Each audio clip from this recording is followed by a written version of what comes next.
anyway. All right, let's take our Bibles and let's turn to the Gospel of Luke. Luke chapter 7. And we'll be looking at the first, I mentioned last week, the first of two miracles. The one tonight is not unique to Luke. In other words, there's an account of it in the Gospel of Matthew. But next week we'll look at the second one, which is unique to Luke's Gospel. But more on that in another time. But Luke chapter 7, verses 1 through 10. Faith believes in the words of Jesus would be one way to think of this. And so we'll be looking at that. Now, if you did want to read ahead for next week, all you'll need to do is pick up in verse 11 and read through verse 17, and you'll have the second miracle. So tonight we'll look at verses 1 through 10, and then we'll look at next week 11 through 17. 11 through 17 is a unique one to Luke, meaning it's one of the miracles that is just that. It's unique to Luke's gospel. But when we think about the miracles of Jesus, they teach us a lot of spiritual lessons, obviously, but they also help us to understand who Jesus is better. The primary purpose of the miracles is actually not for us in terms of spiritual lessons. Those are subsequent to it. They largely teach and they show certain traits or attributes of Jesus. John probably shows that the best, but in any case, when we look at this particular miracle tonight, I just want you to think about this, which is, and I want you to consider this, is do you believe that Jesus has to be present physically to heal? No. Can Jesus simply speak the word and it come forth? Okay. Yep. So just have that in your mind as we go through this, because again, one of the misfortunes with the miracles is sometimes we focus too much on ourselves with us instead of what they teach about the Lord Jesus. And both are true. There's a lot of good spiritual lessons in these miracles, but I want us to do a little bit of both. Look at what they have to teach about Jesus. And that's what we'll be looking at tonight, of course, next week as well. But if you want the outline, what we'll do is we'll look at verse 1, and I'll use that to teach on and remind us of the setting. So we'll look at verse 1, we'll read it, and then we'll look at the setting of the miracle, because the setting of the miracle isn't extremely important, but important enough that I want to explain where it fits in Jesus' ministry, because it does have some bearing in it. And then we'll look at verses 2 through 5 of Luke 7, a centurion's servant. We'll learn about this servant of this centurion who is sick and at the point of death. So that's verses 2 through 5. And then we'll look at, I would just call it the miracle proper. In other words, verses 6 through 10, power over distance. Because Jesus is essentially going to finish a teaching that he's done recently. He's going to return to Capernaum. He's going to find out that this centurion has a need or a request from Jesus to heal his beloved servant. Jesus is going to not even physically go there, but yet the servant is healed when they arrive there. So that's the general flow of the story. I'll read verse 1 because I'm going to use verse 1 to describe the setting of it. And there's a particular teaching that precedes it. And the placing of this miracle is interesting, and it's always been fascinating to me. But let me read verse 1, and then I'll have two readers later for verses 2 through 5 and 6 through 10. But let's look at verse 1 first. So chapter 7 of Luke, verse 1. When he had completed all his discourse in the hearing of the people, he went to Capernaum. All right, so let's get the basics of where Jesus is at. So essentially this takes place in the period of Jesus' ministry that's called the Great Galilean Ministry. That's just sort of a way of trying to figure out when during his life certain events happen. And if you study the life of Jesus, that's what you'll find is that these events that we're looking at this week and next week fall into what's called his Great Galilean Ministry. You say, well, what in the world does that mean? Well, beyond the obvious, most of Jesus' ministry is in Galilee, not all of it. But this is where you might say he's sort of at his peak, I would say. And what typically is meant by that is there's not a lot of opposition. There is some, but not a lot. He's doing a lot of ministry in Galilee. And he hasn't quite yet begun to shift to where it's the idea of his suffering and crucifixion.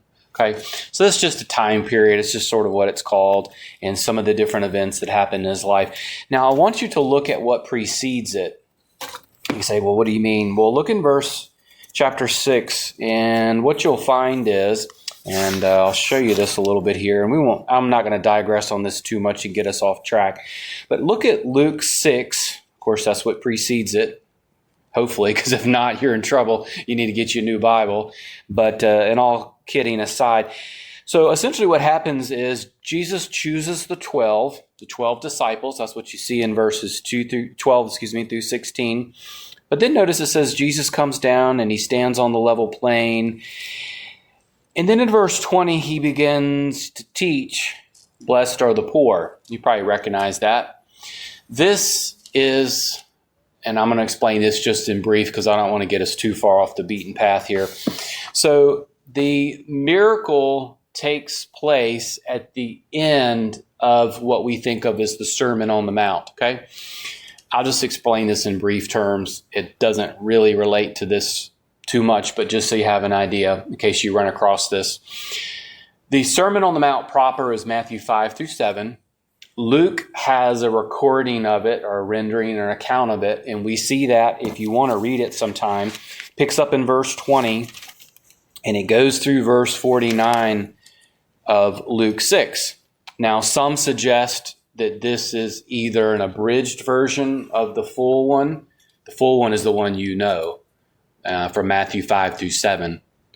Some suggest it's a bridged version. Others call it the Sermon on the Plain. If you have a MacArthur Study Bible, he has a really good synopsis of this. It doesn't really play into what we're talking about here, but just so if you ever encounter it, Matthew is the full version of the Sermon on the Mount. Luke either has an abridged version or it's a shortened version because Jesus taught it at another time. And you say, why would Jesus do that? Well, pastors do that all the time. Okay? And that's the idea. So don't get too sidetracked on that, but that's the main point there.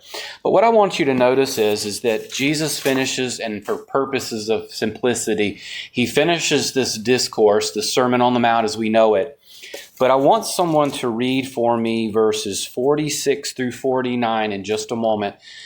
At the end of the Sermon on the Mount, whether it's Matthew's or Luke's, so whether an abridged version, full version, or a shortened, whatever you want to call a version, they both end the same way, meaning the Sermon on the Mount ends the same way. The importance of the Sermon on the Mount is very simply this. Jesus sort of concludes. He's wrapping up the Sermon on the Mount, and he says there's two types of people.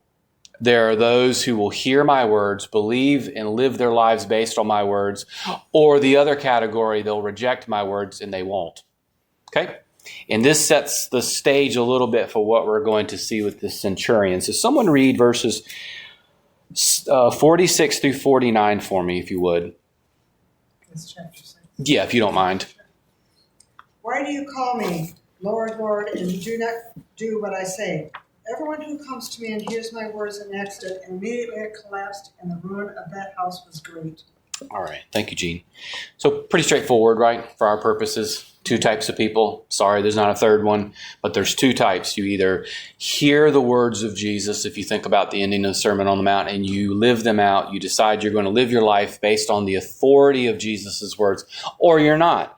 In Matthew's account, the people are amazed that he taught the way that he did, but that his words, if you read it, had what? Authority to them. Okay? So just have that in the back of your mind, because when we encounter this centurion, the centurion is going to be set in contrast to the Jewish believers of the day, as a generalization, because one will believe Jesus' words so much that Jesus doesn't even have to be physically present. Jesus can simply speak the words, and his words are so authoritative and so strong.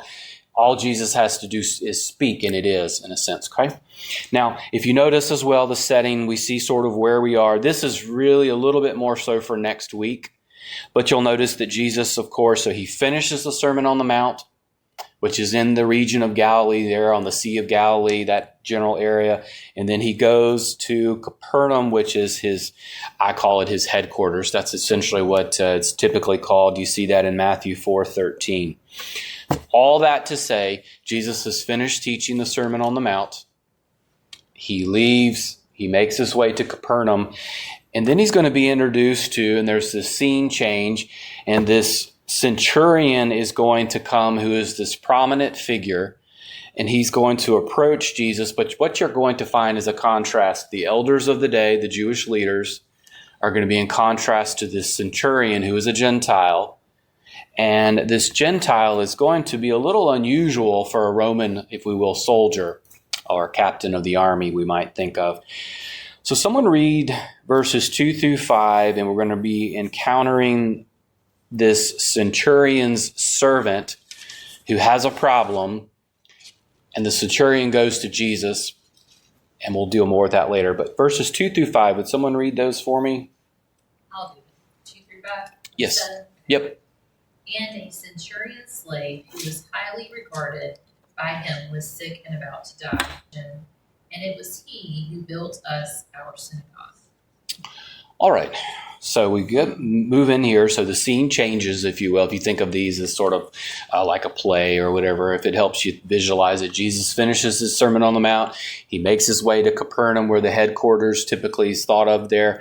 But then we're sort of introduced to something a little bit different, which is a centurion. Anybody know what a centurion is? Well, it's a Go ahead, I'm sorry. Soldier. Yeah. So it's a non-commissioned officer who had at least, guess how many people? You know how I remember that? The century. Yeah. So think about it. It's not complicated. That's the easy way to remember it. Is that. So hence a century, a centurion. But one of the things that you need to notice here, Luke is really good with this, which is typical for him. Luke shows that this soldier, we'll just say for simplicity terms, this Roman soldier, he's a little bit unique, isn't he? Roman soldiers, you don't typically think of them as humble, compassionate, and merciful, do you? As a general rule, you think of them with the big soldiers' weaponry and the weapons and so forth. So he's very different. I'm going to read you something here. It comes from the Wycliffe Bible commentary that Moody puts out. It says, "The centurions were the backbone of the Roman army. Usually they came up from the ranks to post of command because of their character. This officer seems to have been different from the usual hard type of Roman military man. He had a genuine affection for his servant, and he loved the Jewish nation, which most of the Romans despised." I mention that to you because, again, what Luke is doing here is he's picturing essentially two types of people. This centurion, who is a Gentile, which is very unusual, and he's going to put them up against, of course, these Jewish elders and these leaders. So the centurion here, this man of obvious prominence and prestige and those sorts of things. In other words, he has a place of authority, doesn't he? I mean, obviously, he's going to say so later. But a couple of things that you'll see here is that he has this servant, and this servant, of course, of his is sick. If you look at the account, you don't need to turn here, in Matthew 8:6, it gives the idea that he has some sort of paralytic, or whether it be partial or full, this mobility problem that he has. But what I want you to see in Luke's account is actually in verse 7. I know we haven't read this yet, but it's important. So he's got this servant of his. It would be unusual to really care. They're dime a dozen. I hate to use our vernacular today, but he isn't that way. But he has this servant. He's either partially or fully paralyzed. We don't know the particular situation. But what I want you to notice is something, and we miss this in English a little bit, but in verse 7 of Luke 7, he says at the end, he says, "But just say the word and my servant will be healed." In Greek, it's called pious, and it means son or boy. Now let's read it again. So the centurion, we'll get to this in a minute. I just want you to see something. I'm trying to emphasize something here. He says, my son or my child or my boy needs to be healed. Now, obviously that shows that he has this deep affection and this love for his servant. And he has this unusual compassion for him. And he's concerned, so he sends this request to Jesus, and he says to him that his son, or servant, is about to die. And so he has this sick servant. He has this deep love for him. In verse 7, when we read it, just think of this affection. He sees him almost like a son. Do you understand? A son versus a soldier. The soldier is like his son, is what the Greek text teaches here. And so he sends this request to Jesus. Now you're thinking, what's the big emphasis here? Jesus isn't there yet. Jesus isn't physically there. And the story gets developed over time. Jesus isn't present. Okay? And so it's important to remember that his servant is sick at his house for simplicity. Jesus isn't there, and he needs to be healed. And if he doesn't hurry up and do it, he's going to die. Now, the Jewish elders are kind of interesting, and this is in verse 3. So in Luke chapter 7 and verse 3, when it was read earlier, the centurion, he hears about Jesus, and he sends some Jewish leaders, these elders.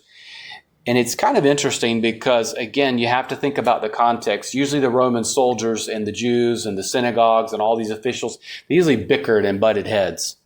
And so it's a little bit of an unusual situation. And so he sends these individuals, they're sort of like intercessors, if you think of it this way, representatives. A loose analogy to that would be this. Does the President of the United States usually and always go somewhere, or does he sometimes send the Secretary of State to represent him? Of course, it's the latter. It's a loose analogy, but get the idea that the centurion sends these Jewish elders, which is unusual, but clearly they respected this man, and we're going to see that. But notice their evaluation of this, which until we read the rest of these verses 6 through 10, it doesn't really mean too much. But notice when it was read, and I'm going to read it again for emphasis because Luke's going to draw this out in the next set of verses. Notice what it says in verse 4, when they came to Jesus, so Jesus isn't present. I'm repeating this for a purpose later. And they go and they implore Jesus, saying, he is worthy for you to grant this request. Note this in your notes, and we'll return to it later. They estimate that the centurion is worthy. He has worth, and he's worthy of Jesus answering it. We're going to return back to it later. But notice the basis for what they deem as his worth. Well, he loves the nation, and he's built a synagogue, meaning the local synagogue. Now, if you don't know what a synagogue is or get confused, a simple way to think of it is you have the temple. The temple was destroyed. And when the Babylonians came in, and as they dispersed, they in towns would put these synagogues up. The synagogues are still around. They're still around in the time of Paul. And the temple, of course, gets eventually rebuilt. But I'm going to read you this if you don't know, just so you don't get confused with a synagogue versus a temple. The Ryrie Study Bible explains it clearly. It says that synagogue was a Jewish house of worship first established during the Babylonian captivity, but also used after the temple was rebuilt by the Jews wherever they settled. Services, meaning in a synagogue, Ryrie says, included prescribed readings, prayer, and then a sermon. Now, before we move on to what I call the miracle proper in verses 6 through 10, the elders of the day are not really too different than people today. A person's worth before the Lord was based off of what they did and what their achievements were. I thought of this, and I don't want to confuse you a little bit, but turn real quick. We're not going to spend very long here. I'll just encourage you to read it at another time. It's Philippians 3. I'm not going to spend too much, but it's Paul's resume is what I call it, his credentials before Christ, and then he gives an evaluation of them after he came to Christ. And just for brevity purposes, but this is Philippians 3. I encourage you to read it on your own and just sort of mull over it. But it's simply this. If you want to read it on your own, chapter 3, verses 1 through 6, it is Paul's resume. It's his credentials before he came to Christ. It would be a good picture of what the Jews would have seen as successful or as worthy.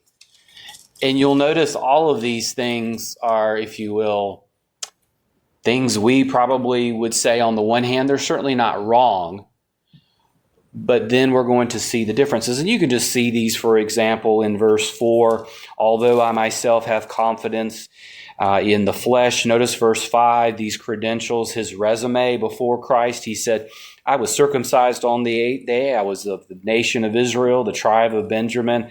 I mean, if there was a Hebrew, I was the Hebrew of them all. He says to the law, I was a Pharisee. In other words, I'm a stickler to the law. Zeal, I was a persecutor of church, meaning I went after that which I thought was against God, and so forth. He says, as to righteousness, which is found in the law, I was blameless. That would be a typical Jewish thought, okay? I find my worth based on what I do and who I am before God.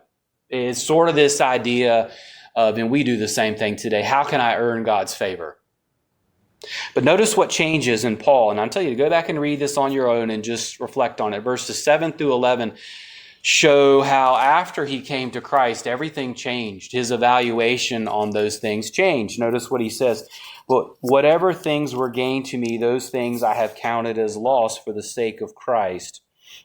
More than that, I count all things to be loss in view of the surpassing worth of knowing Jesus Christ my Lord, for whom I have suffered the loss of all things and count them but rubbish so that I might gain Christ. You can read the rest. Essentially what it does is, and I think it gives a picture of the Jewish mindset of Jesus' day. Before I come to Christ, I find my worth in all of the things of this world, all of my credentials. They're not necessarily bad, but my standing before God, my worth before God is what I do. Do you know people like that? They want to earn God's favor. But then when they come to Christ, they realize all of those things are worthless and I can't earn God's favor. But what you're going to find in the miracle, so let's turn back now to Luke chapter 7, and we're going to look at reading verses 6 through 10. The scene moves, if you will, to where Jesus has been approached. The servant is still at a distance. In other words, you think of the centurion's home, if that helps you make it simpler. And the centurion is going to describe himself differently than the Jewish elders. Someone read verses 6 through 10, and you'll see the difference between the two. Someone want to read those for me? Go ahead, Linda. Thank you. Great faith. When those who had been sent returned to the house, they found the slave in good health. All right. Thank you, Linda. So I call it the scene moves on, right? So Jesus finishes the Sermon on the Mount. He makes his way back to his headquarters at Capernaum. He's approached by this Gentile, this centurion, who has this servant whom he loves, and he's been using the Jewish elders. And the elders' evaluation is that the centurion is worthy because of what he's done. Now, when you pick up in verse 6 when Linda was reading, so Jesus starts on his way. And if you want to look at a Bible map, all you have to do is find the Sea of Galilee, and it would be to the west area there. This is all in that general area. Next week, I'll look at the exact city where he goes to next. But notice when it was being read, when he was not far from the house. So there's this emphasis by Luke to make sure you remember Jesus was never present. So whatever happens, Jesus never physically arrived at this place prior to the healing here. And so there is this distance. That's why I call it power over distance, because you could also say it. I didn't want to use the word presence because that gives a misunderstanding of it. But the idea that we're going to see is, the question is, does Jesus have to be physically present, or can his words be so authoritative and powerful that he can bring forth what he wills? Of course, you know which way it's going to go. But let's look here, though, at something, and I want to draw this out a little bit. So when he comes, and notice what the response is. This is in verse 6. Lord, do not trouble yourself further, for I am not what? Worthy. So the Jewish leaders of the day picture what? My worth is in, or a person's worth before God and before the Lord, if you want to put it that way, is based off of what he's done. And many people are like that, right? Lord, I sung in the choir for 112 years. I gave every week except for that week that I didn't get paid. I taught Bible studies. I listened to Pastor Pace's podcast. You know what I'm saying? And we do that all the time. Baptism, I was baptized. I mean, I even took communion once, I think. Surely God must be pleased with me, and my standing before him is based off of what I do. Now, isn't it interesting that a Gentile who is humble says he's not worthy? This is the emphasis of it here, is this humility. Now, when we think of humility, I think you can go to an extreme on it where you begin to self-depreciate yourself, okay? That's not humility, okay? And the reason why I say that is if you ever wanted to give someone evidence that they have value, teach them the Word of God, because every single person was created and born in the image of God. And the very definition of that means that they have value in God's eyes. Sinner that needs redeemed, sure, marred, but not destroyed, you know? So remember that. To come to the point where you know that you have humility is when you recognize, I know who I am before God. I'm a sinner. I can't save myself, but he can. Okay? So don't go down this track of false humility, which is this degrading of yourself. You have value before God. Okay? You just are separated because of your sin until you come to Christ. Now, moving on, the centurion has two things that he emphasizes. They're sort of one and the same. So when it says in verse 6, he says, look, you're not even, Jesus, I'm not even worthy for you to be in my presence. Okay? Verse 7, for this reason, I don't even consider myself worthy, but just say the word and my servant will be healed. But notice verse 8, and you can see where as a centurion, as a captain, if you will, if it makes you understand, a general of an army, what is his analogy to it? He says, look, I'm sort of like a commander in an army, and I have men, and where are the men? Well, they could be anywhere, right? Where do the men are? The men are not always in his presence, are they? The soldiers could be anywhere. You think of that today in any sort of warfare. A soldier or general gives orders, and those orders may be for something that is far off. He doesn't have to be present. And he says that I have such authority in my words because I'm the commander of the soldiers that when they hear my words, they just do it. It's just this immediate obedience. And he says, Jesus, you're sort of like that in a way. He is sort of analogous to it. He says, Jesus, when you speak a word, you don't even have to be there because your words are so authoritative and so powerful. It just is. Now let me ask, in the account of creation, what happens? God spoke. God spoke. And God spoke, and it just was. It's sort of the idea of where this goes. Luke doesn't emphasize that quite as much as some of the accounts with John. But that's what I want you to see, is that the centurion, he knew that he had Roman authority. And when he spoke, the soldiers did what he said, whether he was there or not. And he says, Jesus, you're the same. You don't even have to come. All you have to do is speak, and my servant will be healed. Now, what is that called? Faith. I mean, is that not faith? I mean, I've known people that would probably say, Jesus, you got to come to the house, lay hands on you. No, Jesus just simply says the word and he'll believe. Now, notice Jesus' response, though, in verse 9. Now, when Jesus heard this, he marveled at him. Jesus doesn't marvel at hardly anything in all of the four Gospels, and I've read them backwards and forwards, inside and out. Jesus marvels only a few times.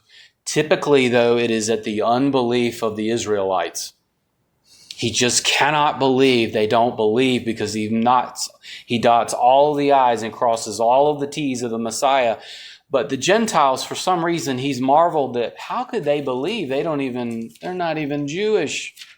So he marvels at them, or at the man, and he says, not even in Israel have I found such faith. So what's he doing? Simple.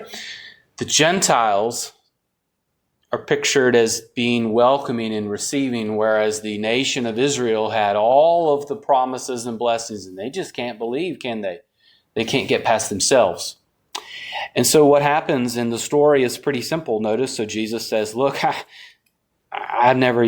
just don't even see this in Israel, my people. But then in verse 10, when those who had been sent returned to the house, they find him healed.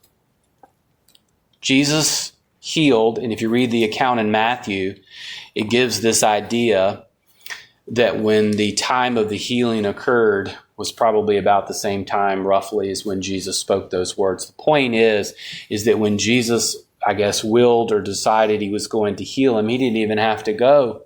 And he didn't even need to do that. And so like the centurion believed originally, when he sent the request, he had such faith in Jesus that all Jesus had to do was say the word and believed. And Jesus, of course, did, give him and reward his faith. Now, why did I bring up the Sermon on the Mount or the Sermon on the Plain, as it's sometimes referred to as the abridged version? Because Jesus shows two types of people, doesn't he? What are the two types of people? They are the two types of people that either hear his words, they see him as authoritative, and they base all of their eternity off of them in their life. Or, on the other hand, they don't. One who believes Jesus' words perfectly or one who doesn't. And so you have to ask yourself, which one am I? Does Jesus have to be present, or can I simply take him at his word? I'm going to close with this verse. It's recorded later in Luke, and then I'll see if you have any comments or questions. It's Luke 11:28. And Jesus said, more than that, blessed are those who hear the word of God and keep it.